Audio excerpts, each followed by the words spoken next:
After the review lecture on Monday, I think we're now in a position to begin our expedition into quantum optics. So I would like to start off from where the quantization of light really started from. In fact, quantum theory started from there. And that's the concept of black body radiation. The black body radiation is our first encounter with the quantization of light. So the idea of black body radiation is very simple. Black bodies, or close approximates to black bodies, do exist in nature. For example, the Earth itself is a very good black body. The Sun, the cosmic microwave background radiation is black body. So suppose I have a cavity which is made up of a solid with some walls, and inside the walls there is vacuum. So this is closed from the outside. If I put a bulb here and there are electric wires that are coming out from the bulb, and there is some circuit, switch, and a supply, and I close the switch, some current flows through the circuit, and the filament of the bulb heats up. I assume that these wires are so thin that they do not present any disturbance to the cavity, so the cavity is still closed, it's isolated from the environment. So when this object heats up, its temperature goes up. And when its temperature goes up, it emits energy. That energy is transmitted throughout the cavity. The two primary mechanisms are conduction and radiation. So conduction, as we all know, depends upon a temperature gradient. So a conduction current, thermal current is, as you know, given by some conductivity and the gradient of temperature, right? This is how heat diffuses with the help of conduction. And then there is radiation. Radiation is much more complicated.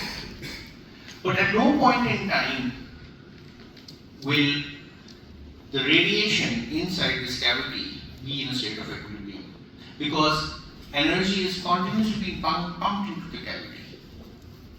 Right? There could also be other objects inside the cavity that absorb radiation. So there is constant state of inequilibrium. There is a source of energy and there is a sink of energy. Equilibrium will be very hard to achieve. But suppose this system has been set up for some time, and after some long period of time the switch is opened. And now effectively the cavity looks like the following. The bulb is as good as if it's not there at all, because everything is now equilibrated. And when everything achieves a constant temperature, there is some radiation trapped inside this cavity. This entire cavity is at a uniform temperature. Suppose we poke in a thermometer. Okay? Thermometer is poked into the system in an inobtrusive fashion, which really means that no heat is lost, no heat comes in or goes out. So we probe the temperature and we change the orientation of this thermometer. So the entire volume is found out to be at a uniform temperature T. So at that temperature T, when equilibrium has been established, the radiation that is trapped inside the cavity, which is called cavity radiation, resembles black body radiation, and it has a particular mathematical form. So when equilibrium has been established, the radiation that exists in the cavity mimics black body radiation. And this black body radiation has certain properties. So in order to see black body radiation, the sinks of energy have to be removed, they have to be switched off. The sources of energy, they have to be switched off. And you get sufficient time for thermal transfer to take place. Everything then equilibrates at a homogeneous temperature. At that scenario, in that scenario, the radiation that permeates the cavity is called black body radiation. Okay? Yes, please. Does the heat leave the confines of the Sorry, box? Fuchu? Does the heat leave the walls of the box outside? No. Because if it does, then the temperature is going to change. Yes, please. Equilibrium is the right idea. There is no heat transfer between the surroundings, and inside this object there are the walls and there is the cavity.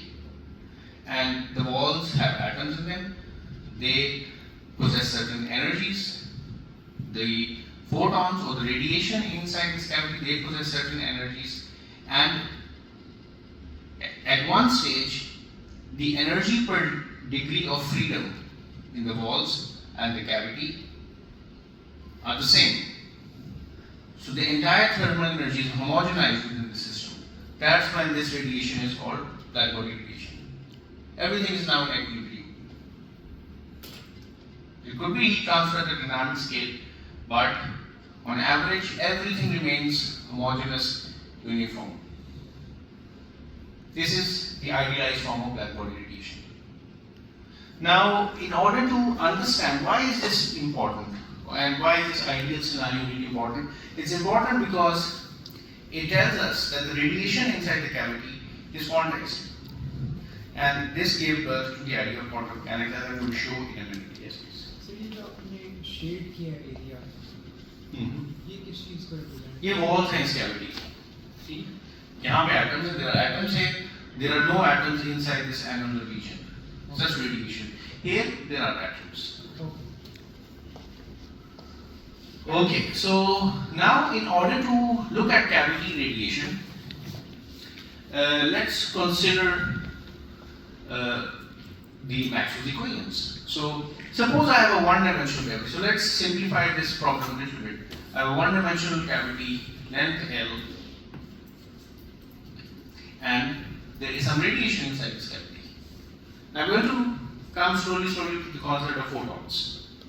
So far we know that radiation exists and electromagnetic wave exists. Now if these walls are perfectly reflecting, which means the conductivity of these walls is infinite, then the electric field on the walls must be zero. So you can have scenarios of this kind, this kind, this kind. So at the walls the electric field must be zero. If this is my x-axis, I can write the electric field E. Since I'm kind of confined along the x-axis, so let's call this simply E. I don't care about y and z axis, so I don't put it in labels x, y, and z. So this is E, is some amplitude E naught, and sine of some k x, right? With some time dependence, E minus omega t. Okay. That's what this electric field should be, because in that case, if this is my x equals 0, this is my x equals L. If I impose certain conditions on this k, will the boundary condition be satisfied? And the conditions are that kx must be multiple of n pi, which really means that k should be some multiple of pi over L. So the wave number is quantized for this electric field, for this radiation, one-dimensional radiation. Now if I were to kind of make this cavity three-dimensional, then I have, say, a cube.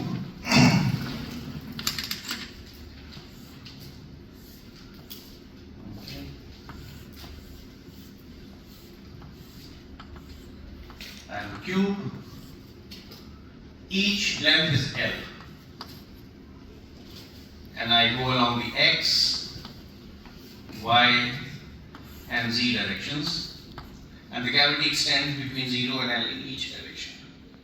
Now my electric field will be vectorial, so I need to put in the variables. So an electric field that is a trial electric field satisfying the Maxwell boundary, the Maxwell equations as well as the boundary conditions could be written as some amplitude E naught, some sine of kxx, right? So now I have three kinds of k's. One along x, one along y, one along z, because the wave vector is now a vector, it's a polar vector. Sine of kyy, sine of kcz. Of course, I'll have some time dependence as well. Okay, and now since this is a vector, I need to define some polarization axis as well. So suppose that polarization axis is some E hat. Don't confuse this E with this exponent. So this is my candidate electric field, provided certain boundary conditions are met. Now there is a constraint on each of kx, ky, and kz. If the field really has to be 0 on the 6 walls of the cavity. So my conditions are that kx is nx pi over L, ky is ny pi over L, my kz is nz pi over L, where each of these numbers is a positive integer, right? Each one of them is a positive integer.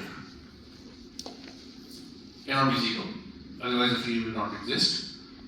So these are the constraints on the components of the wave vector k. Now if I were to write down the wave equation, I want to see whether this is a solution to the wave equation. The wave equation comes from the Maxwell equation. So when I say the wave equation, it is really the Maxwell equation. So I want to see whether this is a solution to the Maxwell equation. So what I could do now is, so if I write down the wave equation in 3 dimensions, so that equation is del square E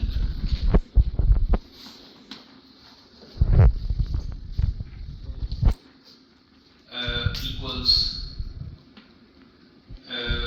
1 over c squared partial square E over partial E squared, correct? This is the wave equation in 3D.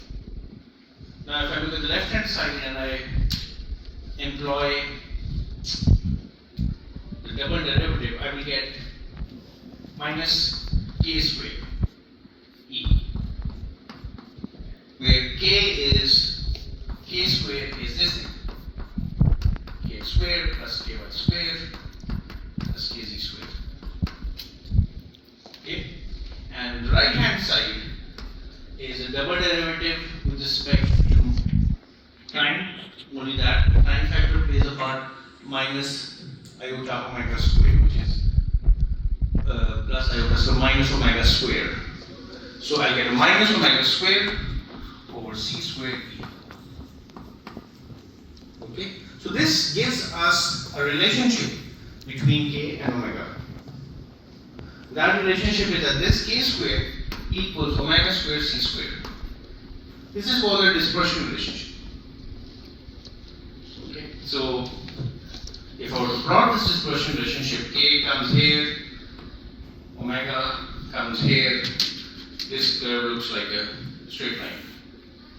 The slope of this is c, the speed of light in vacuum. This is called a dispersion relationship.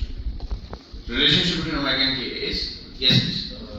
In the world then हमारे पास अगर p quantum की बात हो रही है, तो if you don't have the Schrodinger equation, तो हम वो 3-dimensional infinite potential value equation कैसे propose कर सकते हैं? वो बस guess है या फिर? Guess नहीं है. Maxwell's equations तो है ना आपके पास. लेकिन हमने Maxwell's equation क्या कहते हैं? Electric field at the boundary must be 0. उसकी वजह से ये आ रहा है ना। लेकिन हमने उससे मैक्सवेल इक्वेशन में डाल के प्रूफ किया कि वो सही है, but other way around Maxwell equation से उधर नहीं जा सकते। नहीं, देखो ना मैक्सवेल इक्वेशंस हैं, बाउंड्री कंडीशंस हैं, बाउंड्री कंडीशंस तो फैराडे की वजह से आई हैं 19th सेंचुरी में। बाउंड्री कंडीशन कहती है कि भाई on the walls the electric field must be zero. So if you look at this trial solution, no quantum, nothing quantum. These are standing waves which form nodes at the ends. So this is just a standing wave, nothing to do with quantum. So when you put x equals 0 or L, under the constraint that x is nx pi over L, this will be 0. Likewise for this and likewise. This is nothing to do with Schrodinger equation. So now this condition is satisfied, and you also notice that the k's are quantized. Okay, so now notation and semantics are sometimes confusing in quantum optics. So each k with some polarization, that's called as a mode. So a wave will have a certain value of k. K is really a combination of kx, ky, and kz with some polarization. Let's call this a mode. This is a mode of the wave. Okay, one mode is a solution of Maxwell's equation. Superposition of modes is also a solution because the wave equation is linear. So we'll use a lot of this notation, and this will become clearer as we go along. Now the question is, we would like to find out a property. We want to look at the black body radiation or the cavity radiation and the properties of that cavity radiation. How much energy is inside that cavity? Okay, and we want to compare it with experimental results, and we would like to see how quantum theory came into existence in the first place. So, before the quantum times, everything is classical so far. But now we can put all the modes on a grid. That grid is called the reciprocal space of the K space. So if I were to draw each wave can be written in time domain, in space domain, but it can also be written in the K domain. This is the Fourier transform of the space. That will give you the spatial frequency domain, K domain. Okay. So now if I were to make a 3D plot, so this is my kx axis, ky axis, and the kz axis. Each mode is a point on this grid. So here the points are on the y-axis. These points are on the ky, kz axis.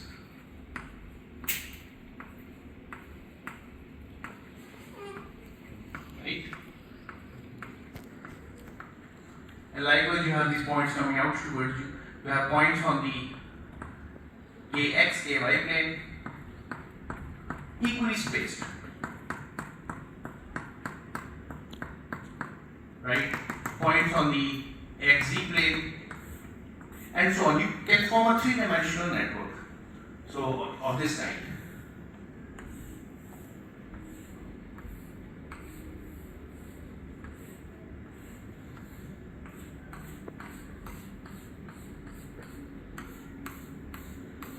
So I draw equally spaced lines in all three dimensions, and whenever they intersect, I get a grid of points, 3D. Each point where the three sets of lines intersect represents a particular value of kx, ky, and kz. Okay, so each wave is a point on the k space, and on each point, in fact, there are two kinds of orthogonal polarizations. Because it could be an x polarization, it could be y. So if there is a directional propagation, there is a basis, two basis vectors defined in polarization. So there are 2 degrees of freedom associated with the polarization. So on each k point, there are 2 polarization degrees of freedom as well. So now this is a picture of radiation trapped inside a cavity. And if I just take, so this is a combination, a conglomeration of cubes connected, aggregated together. So if I just pick out any one cube out of this structure, the volume of this cube is going to be pi over L whole cube. This is the volume of each point in K-space. Okay. So now what I would like to do, I would like to find out the number, and each point is actually a mode. I want to find out the number of modes that exist in a small section, in a small sliver, small section of this K-space. So I really want to find out the number of modes that exist in a radius dk, in a small, so since this is three-dimensional space and it's isotropic, isotropic means the x, y and z direction, all three of them are the same. There's no speciality associated with any direction. So what I would like to do, I would like to, on this sphere, I could draw a sphere. In this 3D, I can draw a sphere. Yes. Volume है ये smallest cube है right ये single point पर ये हाँ एक mode की जगह घेरता है इस केस स्पेस में. It's like a crystal structure, you see. This is one lattice point. This is the volume associated with one lattice point. All of these lattice points together fill up the entire volume. क्योंकि एक जो spacing है pi over L है, and next pi over L and एक pi over L divided to पाई, ठीक है? So it's really the volume of a point. The volume of a cube is the volume of a point because all of the volume is just filled up by these points. Space has become discretized because of the boundary conditions. Pre-quantum. No photons as yet. Now this is, so what we could do is we could draw a sphere and take a tiny section, a ring on the sphere of kind of thickness dk and then count the number of points in this space. So suppose this sphere is at the length k and the distance radius k from the center. Okay. So this volume is going to be 4 pi k square dk. This is this volume. Right? But how many points are in this volume? It's going to be this volume in K space divided by the volume occupied by each point. So you divide this by pi cube or L cube. Let's call this the volume of the cavity. B, L cube. Okay? Yes. जब मैंने 4 pi k square dk इसका volume मैंने क्या वाले तो ये total volume है volume of each point ये है डिवाइड करके तो टोटल नंबर ऑफ पॉइंट्स आ जाएंगे. ठीक है? So it will represent क्या करते हैं? So everything is isotropic, so the natural structure to draw is a sphere. So I just take some volume and like all of these points are actually the same. I mean the density of points is the same here because the entire ring is at the same radius. So this is the number of points in that tiny shell. Okay, and also remember that only positive k's are allowed. So in fact, I just take 1/8 of this sphere. I take an octant. Okay, so I divide by 8. Positive क्यों allowed है कि n nx minus में नहीं हो सकता? अच्छा वो sign एक नहीं, और नहीं। फंक्शन है। हाँ। ठीक है, तो only the octant is allowed. अच्छा, अब दूसरी बात ये है कि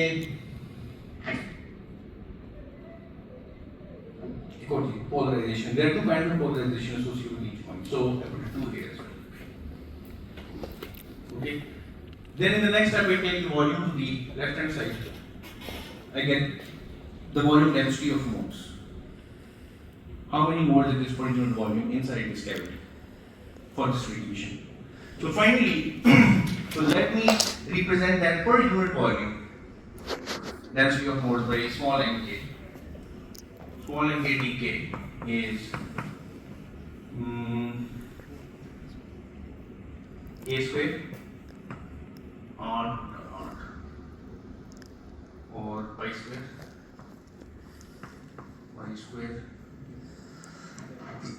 dk, right?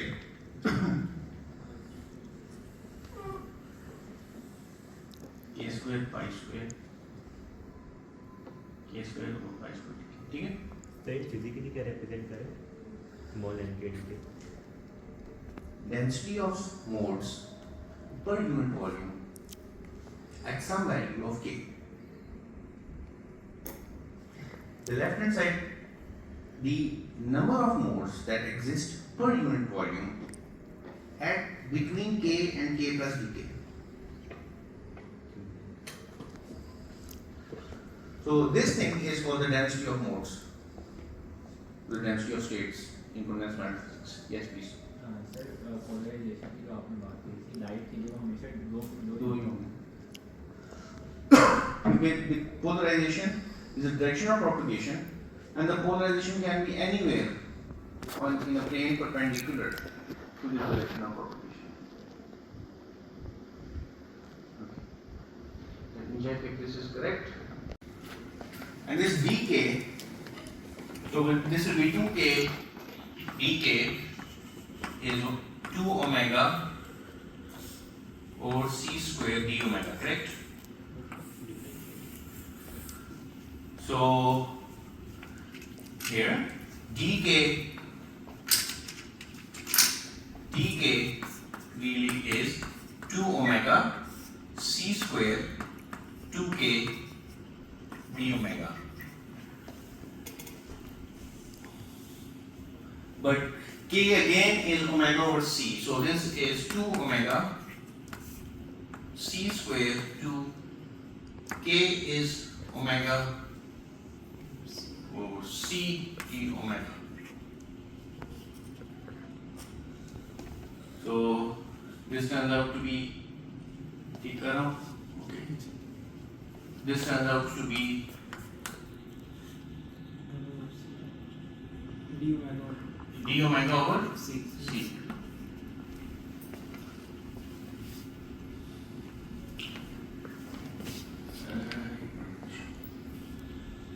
D omega equals to k square. Let me write k square is omega square over c square. Okay. So I just replace this k square by omega square over c square. Now I want to replace d k, do something with dk. So 2k dk 1 over c square 2 omega d omega, which implies that my dk is omega c square k d omega. Okay, but my omega over k is now equal to c. So I get c d omega, right? As I should, because this is a dispersion relationship. It represents a straight line. So dk, I can replace dk with c d omega, which gives us omega square c pi square d omega.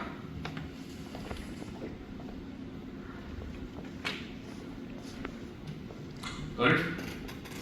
So now what I have is n k d omega. I discuss in terms of omegas. So So this term over here is just the density of modes in the omega space. It is corresponding to some d k, there is going to be some d omega as well. So this is, I can write this as the density of modes in the omega space d omega. Okay? So I can either work in the space of k, I can work in the space of omega, I can work in the space of energy. Overall what we get is rho omega d omega, which is the density of modes in the frequency space d omega. This equals rho square over c pi square d omega. Okay?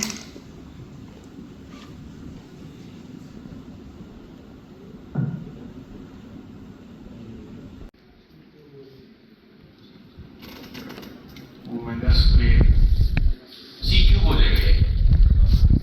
Okay, c cube. So my density of modes in the frequency space is this thing, omega square c. Now how do I find out the total energy in, now this is all classical by the way, k space, quantization in k space or discretization in k space, because the boundary conditions do nothing quantum and each mode has some energy. Each mode exists at some frequency omega, it has some energy, and this is how those modes exist inside the omega space. So if I were to plot this, omega and rho omega, this is the density of modes as a function of omega, this will turn out to be a quadratic function. Okay? Proportional to omega squared. So higher the frequencies, more the modes exist. Now this already gives you an idea of the problem with this model. It's problematical. Because what we would now like to do is, we would like to find out the total energy that exists inside the system. So for that we need to find out the energy of each mode. Okay, the energy of each mode. So if I multiply rho omega with the energy of each mode, I should get the energy density. Okay? And then when I integrate over omega, I will get the total energy that exists inside this cavity. Now it is a finite sized cavity. There's length of L on each side. Now if I want to calculate the energy associated with this density of modes, the density of modes as placeholders, these modes can exist. Each mode has a certain energy. Now we're going to find out the energy of each mode. Now this is pre-quantum times. It's assumed that the energy associated with each mode is kBT. Now statistical mechanics tells us that there are degrees of freedom of the system. If we were to model these modes, each one of these modes as an oscillator, something that oscillates, something that vibrates.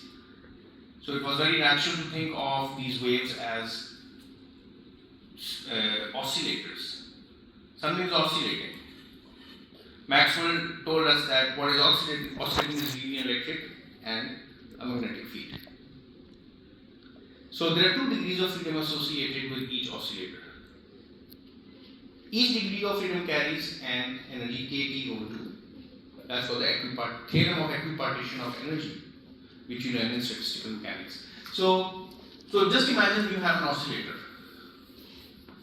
Some mass, some K. The radiation, each mode is associated with an oscillator because it has a certain frequency. Now don't confuse this K, this is a spring constant, so let me not write this K. So this has a spring constant and a certain mass. So there are two degrees of freedom. One is its kinetic energy and one is its potential energy. or the elastic energy. So if I were to write the energy of this system, what will it be? It will simply be P square over 2m, where m is the mass of the subject, plus half m omega square x square. Okay, so there is one degree of freedom is the position of the subject. The other degree of freedom is the time derivative of the position, which is the momentum. So there are 2 degrees of freedom. So this oscillator, this tiny oscillator, will have 2 degrees of freedom. Each degree of freedom has kBt energy, half kBt energy. Theorem of equipartition of energy. And you can actually prove that as well. Probably give that as a more problem. It's a question in statistical mechanics. So overall, this system, each oscillator, each mode has 2 degrees of freedom. Each degree of freedom carries kBt. So this has an energy kBt. So temperature T, if this radiation, black body radiation is at temperature T, each oscillator, each mode carries kBt energy. So this is the energy per mode. And we already know how many modes exist per unit volume. So if I were to find the energy density, let's denote this by U, energy density. Energy per unit volume per unit frequency. I just take rho omega and multiply this with kBt. Q omega. This will give me kBt omega square c cube pi square d omega. And let this finish, okay? So what this tells us is that as the frequency goes up, the energy also goes up. And the plot is actually, so this is a plot of rho omega, a plot of u omega will also look like this, just related to by the temperature, okay? So as frequencies go up, the energy in high frequencies is higher. That's impossible. So which really means that if you are at infrared, you have lower energy in the infrared regime, then you move into the visible regime, you have higher energy, then you move into the ultraviolet regime, you have even higher energy, then X-rays, gamma rays, you have higher and higher energies. And this is impossible. This is what was led to the ultraviolet catastrophe. So it's impossible to use these classical notions to describe black body radiation, because that's not what is, it's kind of infeasible. Of course, nothing has infinite energy. You put your hands in front of a stove, you're not burnt out, the energy is still finite. So this is the ultraviolet catastrophe, which kind of put brakes on this mode of thinking. So this mode of thinking tells us that each oscillator has the same energy kBt. No dependence on omega. Okay? So this reasoning was actually promulgated by Rayleigh and Jeans, as you know. So if I plot the energy density in real experiment for different kind of solids that are held at a certain temperature T. So if I put omega here, it's very hard to kind of find out the total energy per unit volume in a cavity. There's no experiment that can do that. So what you could do, how much energy is coming out per unit time. That's what you could do. So how much energy is coming out per unit time, per unit area. That's the best you could do. So from this row, generally it's very hard to plot rows or determine rows. You determine what is called these spectral radiance. Spectral radiance. The spectral radiance is proportional, no doubt it's proportional to how much energy is inside the volume. But then you multiply with the speed of light, c. Okay? So this is energy per unit volume to mass per second to meters per second this actually gives you energy per unit area, per unit time. So you can do a dimensional analysis. Okay? Energy is flowing out, that's due to spectral radiance at some frequency omega. And you might also need to divide, if you have some proportionality factor. I think this is 1/4 in this case for a cavity. So this comes from basic electrodynamics. So if I were to plot, so basically I omega is proportional to rho omega. So don't worry about the proportionality constant. So what you really have in real life, if you plot the spectral radiance, so this is omega. If you can measure the frequency of the radiation that is coming out.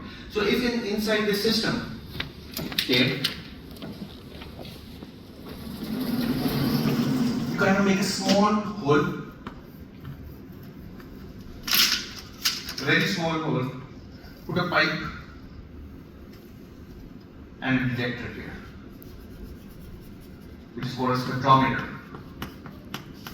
Once equilibrium has been established, kind of leak sunlight out of the system. And have a spectrometer that will tell you how much energy exists, how much intensity is received per unit area of the phase of this detector in a unit time at some wavelength, at some frequency. Frequency is wavelength, 1/wavelength in a way. So then if you were to plot I omega, what you really get, what Rayleigh-Jeans model predicts, you get something which just goes up, it kind of demolishes the entire system, but what you really get are curves like this. So for frequencies that are going up, the spectral radiance goes up and then it comes down as it should. So that total area under this curve, which gives you the total spectral radiance, the total, if I were to take I omega, integrate over all the frequencies from 0 to infinity, I will get the radiance, or how much energy is coming out per unit area at all frequencies. How much energy is this object emitting? Radiance, as it is generally called. So this is a plot of I omega for real systems, and this omega changes for different temperatures. The temperature goes up, it's kind of keeps on changing like this. So Rayleigh-Jeans does not explain this. In fact, it was Planck's genius, followed by improvements by Einstein and Ehrenfester, came up with a simple intuitive model of how should these oscillators behave if we were to come up with a model that matches experimental results. Experiments kind of drive physics, really. Experiments tell you what is correct and what is incorrect. Experiments are the final arbiter in deciding what is correct and what is incorrect. So now the Planck's model, recast in modern day language, goes as follows. Any questions? Yes, please. So जो आपने pink और yellow वाली line बनाई है वो Rayleigh-Jeans predict करते हैं या Rayleigh-Jeans blue वाली लाइन predict करता है? Blue line. And yellow and pink is what actually happens. This is what actually happens. So these are at different temperatures. In fact, you should plot, you use some mathematical toolbox and plot. I'll show you what the Planck formula gives you and you should be able to plot it. Now, let's look at Planck's idea.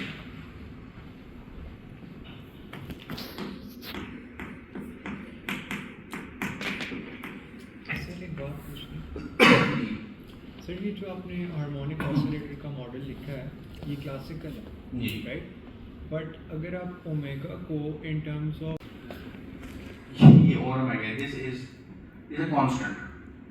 Don't confuse this with that omega. This is कुछ और मुझे नाम छू देना चाहिए था. कुछ और ओमेगा भी नहीं मैं कहना चाह रहा इसको. Alpha square. और यहाँ पे भी स्प्रिंग कांस्टेंट है वो भी तो कांस्टेंट है.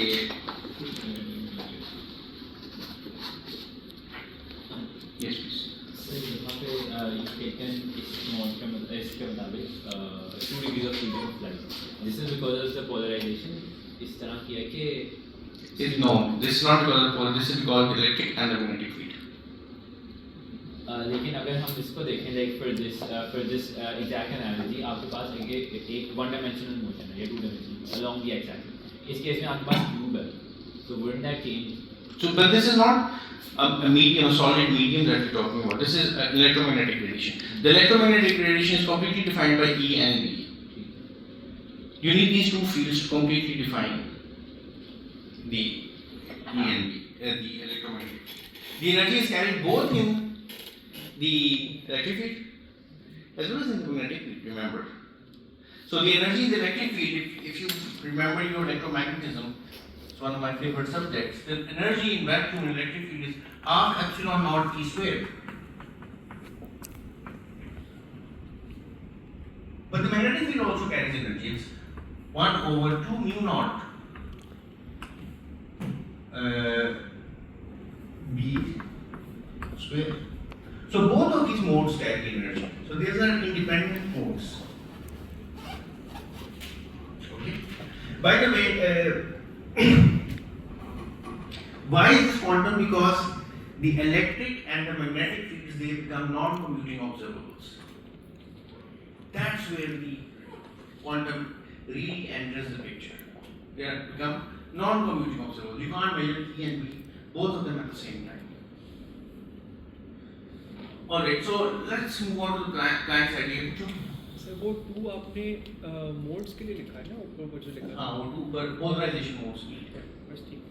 So Planck's idea basically was the departure from the Planck's idea happened here.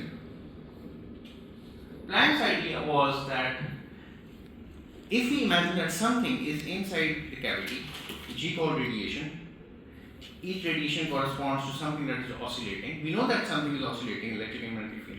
So that oscillator now does not have an arbitrary energy. According to Rayleigh-Jeans classical model, which statistical mechanics tells you, which is one of the most powerful theories that physics has ever presented, depends upon the temperature.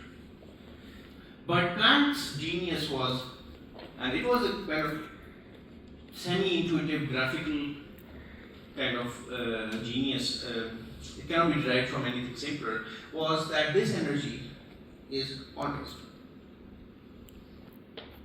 Okay? And the energy is quantized in units of h bar omega. So h bar omega is the energy of a basic unit, and there could be n such units. So the basic idea is, which Planck's idea is, you take rho omega. This is the density of moles per unit volume at certain omega. And you want to find out the energy density. You take this density of modes. These density of modes will always be there because they come from the boundary conditions, from the finite size of this cavity, from Maxwell's boundary conditions.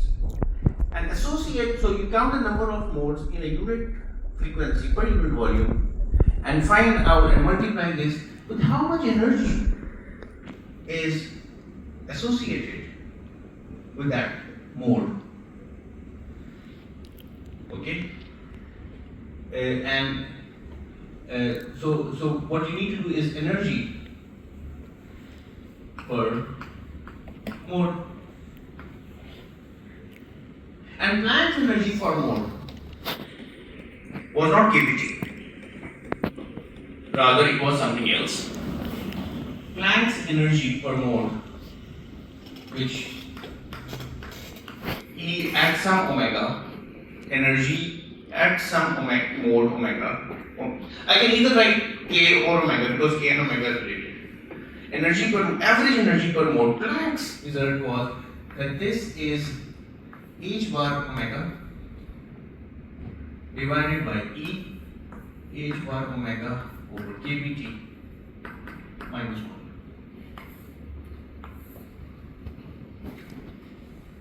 1. Okay, so I'll see how this is derived and how this makes sense from the intuitive picture. But overall, the energy Planck's result, the u omega, is what is my rho omega? My rho omega is rho omega.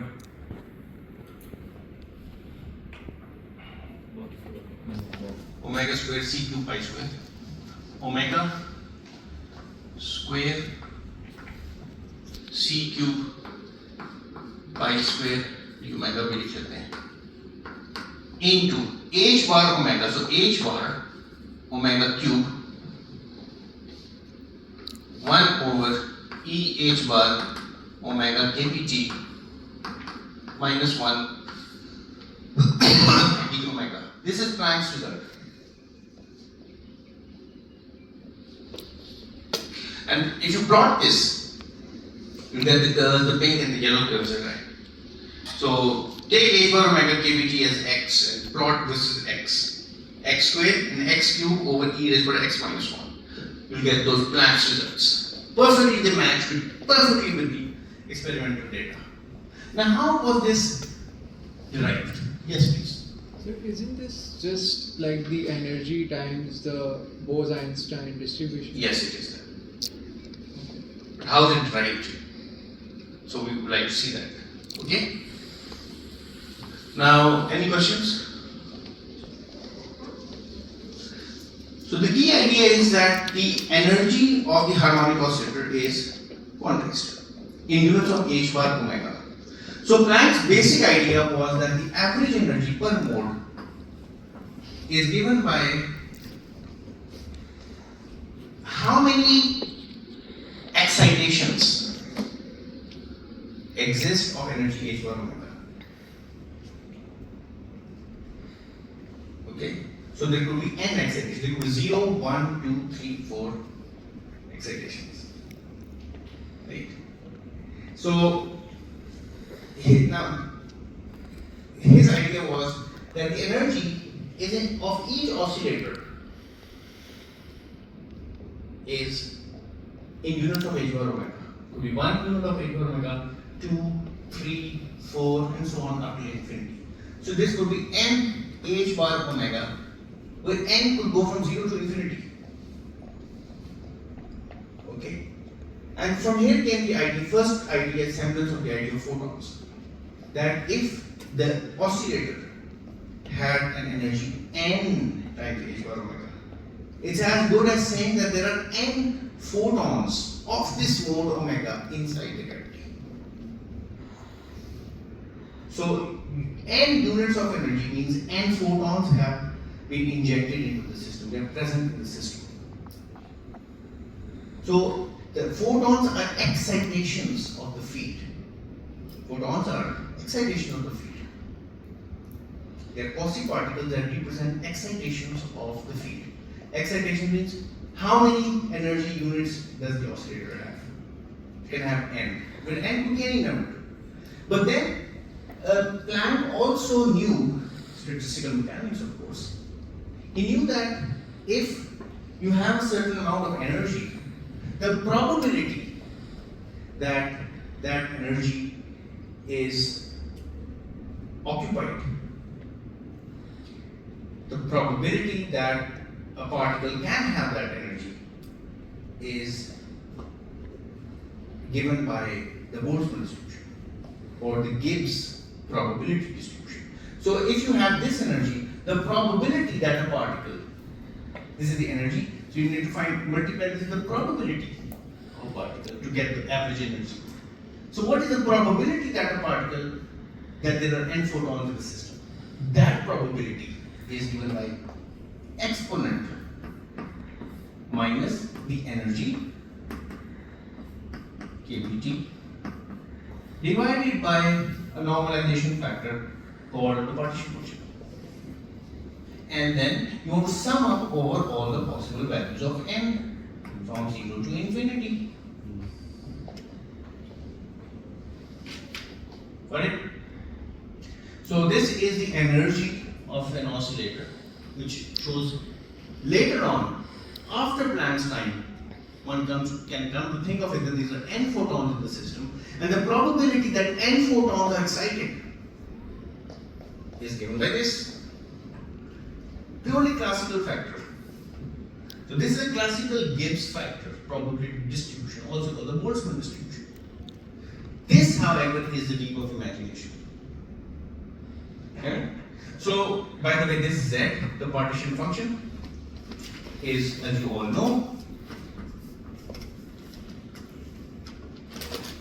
minus nh bar omega over kpt. Now one can solve this and kind of prove that this results in this. One can do this summation and prove that this results in this. Let me do that for you. Any questions? Yes, please.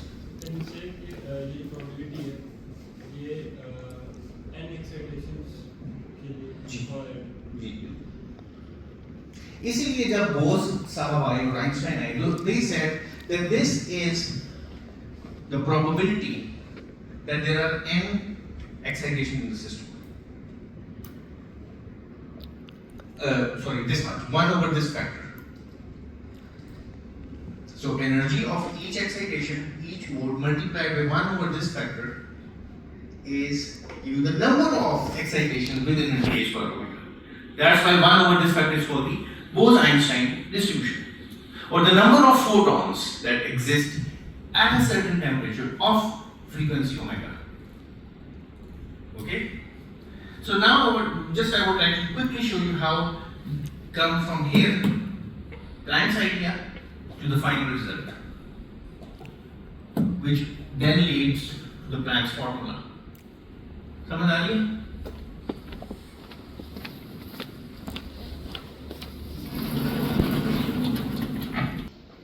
And then I have what's it TDC calculation है n bt x भी है okay. This is my z.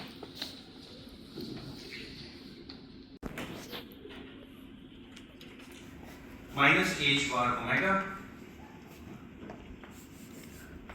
partial x e minus nx sum of n e minus nx. Okay?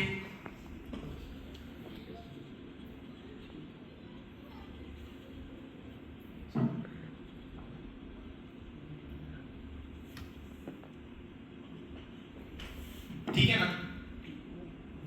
तो ठीक हो KBT को भी भूल गए. ठीक है, so this is my average energy. Now I have derivative in the numerator. I have this in the numerator. So this is the derivative of natural log. Okay? So this turns out to be finally this turns out to be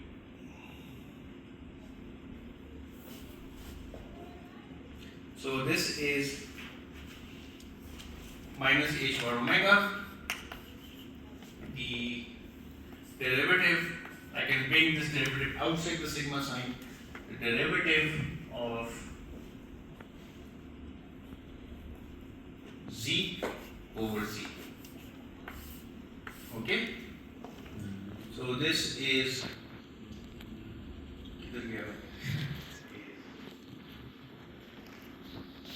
minus h bar omega, the derivative of natural log of z. Okay.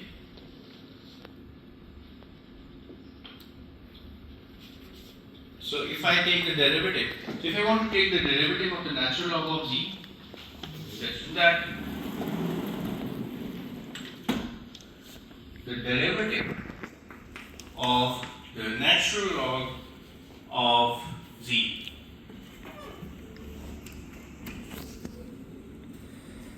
is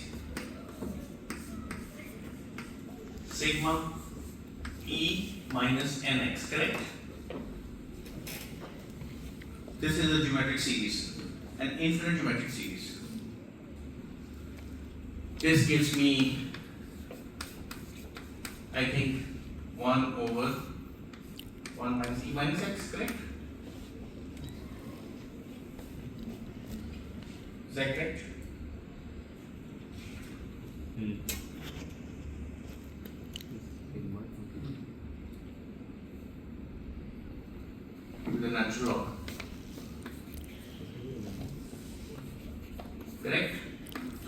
is the sum of the series.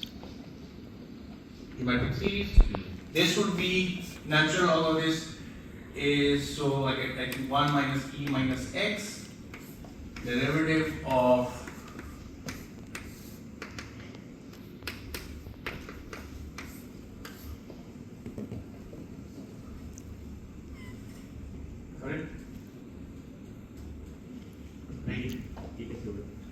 natural log का derivative होता है ना कि उसका inverse and the argument of the natural log. So this is this. So this turns out to be क्यों?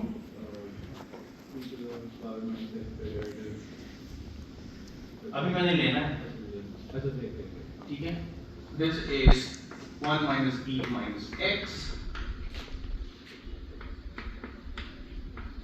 1 minus e minus x whole square. और आगे ऊपर आ जाएगा मेरे ख्याल में e raised to power minus x. ऐसे होगा ना? ठीक है? ठीक है? So this is minus e raised to power minus x over 1 minus e minus x. This is minus 1 over e raised to power x minus 1. Okay, so now I just, the average energy at omega turns out to be, this minus sign cancels that minus sign, h bar omega. I'm going to write this out as separate. E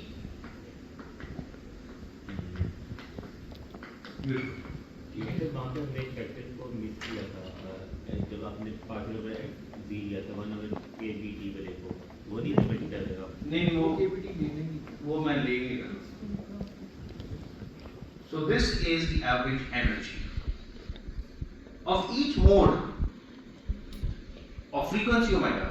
Each mode has frequency omega, and the energy that exists at that mode at a certain temperature T is given by the energy that exists at that mode, which is h bar omega, and the number of particles that are excited, which is this thing, which is the same as n excitations of the field multiplied by the probability of occupancy of that excitation, the probability of excitation at that particular energy. The same thing. So you can either think as excitations and look at the multiply the excited energy with the probability that that mode is excited at a certain temperature, or you could think as the energy of each photon, h bar omega, and multiply it with the number of photons that exist at that frequency. So this can also be written as h bar omega into the number of photons of at the mode omega. This factor here is represents Bose-Einstein statistics. There are other ways to derive this, and a more proper way to derive this in statistics you can if you take the grand canonical ensemble, you look at the total number of microstates and then maximize the entropy according to the same number. That's an alternative view. So these are the bosons. They turn out to be bosons. This factor is the Bose-Einstein statistics. And lo and behold, the energy that comes out per unit at some mode, you multiply this with the number of modes, you get the Planck's formula. This thing. This is our final result. And this result kind of gives you those pink and the yellow curves. As the temperature changes, these curves kind of shift, the peaks shift.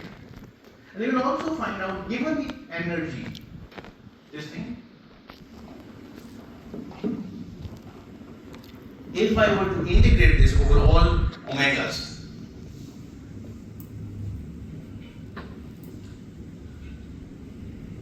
okay, what I could do is good problem. Take this, integrate over omegas. So omega cube. So I would suggest taking h bar omega kbt as a new variable x. Integrate with respect to omega. Okay, and then you will get, so this omega cube is going to be x cube t cube. The t is part 3. Okay, and this d omega will also give you an additional t. So it's in fact the numerator of t is part 4. Everything else is a constant. So the total radiance R that is coming out from this u omega will depend on the fourth power of the temperature. So if I were to take u omega d omega, multiply this with c, this has rho omega in it and the average energy, and I integrate over omega, I will get the total radiance that is coming out from this object at temperature T, which is giving me the total energy in that black body radiation inside that cavity, trapped inside that cavity. This turns out to be some constant. Let's call the sigma. T is for 4, fourth power of temperature. So higher the temperature, the radiance increases as the fourth power. This is called the Stephen-Boltzmann law. Okay, and you can actually there's a factor of 4. It's already there. So this is the Stephen constant. That's why you can measure the energy that is coming out from a hot object. If it is black body radiation, you can predict what the temperature is going to be. That's how actually you predict the temperature of astronomical objects, of stars, from the luminosity. The luminosity is the brightness, which is really the spectral radiance that you receive on your telescope coming from that particular celestial object. So this is Planck's radiation. If you look at the cosmic microwave background radiation, that's cavity radiation. That's black body radiation that exists and is reminiscent of the first few seconds after the Big Bang. So if you look at the spectral radiance of that radiation, you'll get a curve like this. And then you fit that curve to the Planck's formula, you can find out what the temperature is going to be. That temperature turns out to be around 3 kelvins, 2.7, 2.8 kelvins. And then the famous experiment in which you point your telescope in different kind of orientations, you see this uniformity.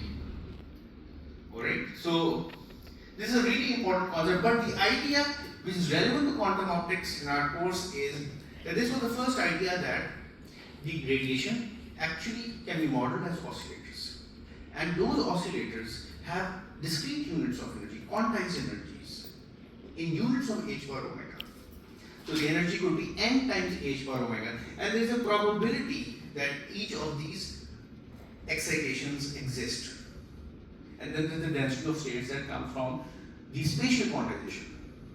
That gives us the total energy. And one can think is that there are many photons in the system, which are these excitations of the field. Each photon has an energy h bar omega. And then you just count the number of photons. That number of photons is n. That gives you the Planck's radiation formula, and it produces beautiful correspondence with experimental results. So now we have a faint idea of why photons exist and how the idea of photons was put bare in the first instance. In the next lecture, we start going to look at lasers. I'm going to use some of these ideas.